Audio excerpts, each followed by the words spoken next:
So today's lesson is on completing the square. We're going to spend 2 days working on completing the square because this is a little bit tricky, but it's a really useful tool to solving quadratic equations. So if you look at question number 1, the directions ask you to write the following standard form quadratic expressions as perfect squares. We learned how to do this in our lab.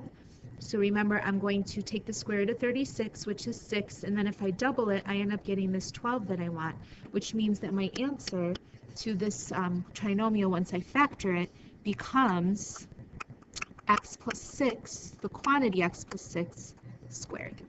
Please take a couple minutes to finish the rest of this chart. Press pause and then come back and compare your answers with mine. All right, so when you factor the following expressions, you will end up getting the following answers. You should get x minus 6 quantity squared, and then you'll end up here getting x plus 10 quantity squared. Here, we want to take the square root of 9/4, which is 3 over 2. And remember, if I take 3 over 2 and I double it and multiply it by 2, I end up getting 3. So this turns out to be x minus 3/2 squared. And then the last example that we have here that is factorable will end up being, use a different color so you don't get it mixed up with the other one. It will end up being x plus 50 squared, because 50 times 50 is 2,500, and 50 doubled is 100.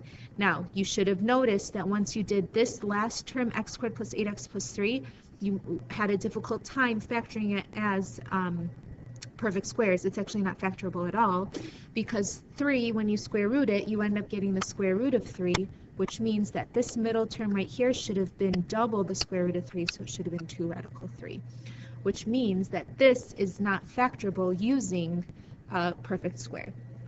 This is where completing the square will come into play. Okay, now before we move on, there's one thing that I wanted you to notice about each one of the examples that I gave you. So if you look at the first example, it said x squared plus 12x plus 36. And when we factored it, we ended up getting x plus 6 squared. Now this is what I want you to think about. If I take this c value right here, this 12, and I cut it in half, I end up getting the 6, which is what I want right here. Also, if I take the b value and I cut it in half and I square it, I end up getting 6 squared, which is 36, which is the c value, which is what I want right here. That is crucial for you to understand the rest of this lesson. Another example of this is x squared minus 3x plus 9 over 4.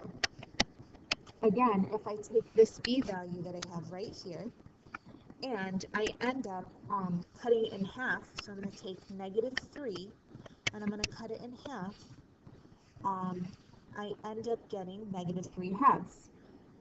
Then what I need to do is I take negative 3/2 and I square it, and that's how I end up getting this positive 9/4. This value is going to go inside of my perfect square right here, because again, when I double this negative 3/2, I get this negative 3, and when I square this negative 3/2, I get this 9/4, which is what I want. Okay, so now we're going to get into actually completing the square. So what you're going to do is you're going to take the ax squared term, the bx term, and you're going to put them together. You're going to leave the c term out at the end. And what I'm going to do is I'm going to make this so that somehow this expression right here will be a perfect square. The way I can figure out what the extra number is that I have to add on, remember, is by taking this b value right here, dividing it in half, and then squaring it. So it ends up becoming 4 squared, which is 16. So I'm going to add 16 onto this. But if I add 16 onto it, I have to make sure that it's exactly equivalent to this expression up here. So remember, I can always add 0 onto any number, and I end up getting the same number. So what I'm going to do is I'm going to subtract 16 from this side, and then this 16 and this negative 16 become a 0, so it's like I'm adding 0 on, so I'm not changing anything at all. So then what I would do next is I would take this expression right here, and I would factor it as a perfect square trinomial, which you learned how to do. So this becomes x plus 4 quantity squared. Then I'm going to combine these like terms right here, so then I get minus 13. And this expression right here is equivalent to this expression up here. At this point in time, just take my word for it that this is going to be useful. I promise you it will be useful, but I need to make sure you understand the skill, and then you will apply. All right, so for this last one, we are going to do the same process. I would like you to please have your graphing calculator with you so that you can do just a quick calculation at the end using the calculator. It'll make things easier for you. So remember, I'm going to take the ax squared, the bx, put them together, and then I'm going to add the c at the end. Now, to figure out what I have to do in order to complete the square, I need to figure out what my extra number is going to be that I can add on to this. So in order to do that, I'm going to take my b value, which is 9. So I'm going to take 9 over 2, cut it in half, and then I'm going to square it. Now, in the previous example, this right here was a number that you could divide out evenly. But in this example, you cannot divide 9 over 2 evenly. So this, just square it, becomes 81 over 4. So this becomes plus 81 over 4. But don't forget that you need to make this a plus 0. So if I already added 81 over 4, I have to subtract 81 over 4. So then you've completed the square here. All I have to do now is figure out what this is as a perfect square binomial.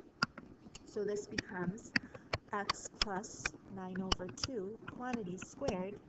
And then I'm going to add these two together. You've got two options. You can either get a common denominator, so you know that this would turn into 44 over 4 minus 81 over 4, and then you can do your subtraction. Or you could just switch right into your calculator and figure out what this value is going to be. So I'm going to take 11, and then I'm going to subtract 81 over 4, and you end up getting negative 37 over 4, this value right here. So your answer right here is going to say minus 37 over 4.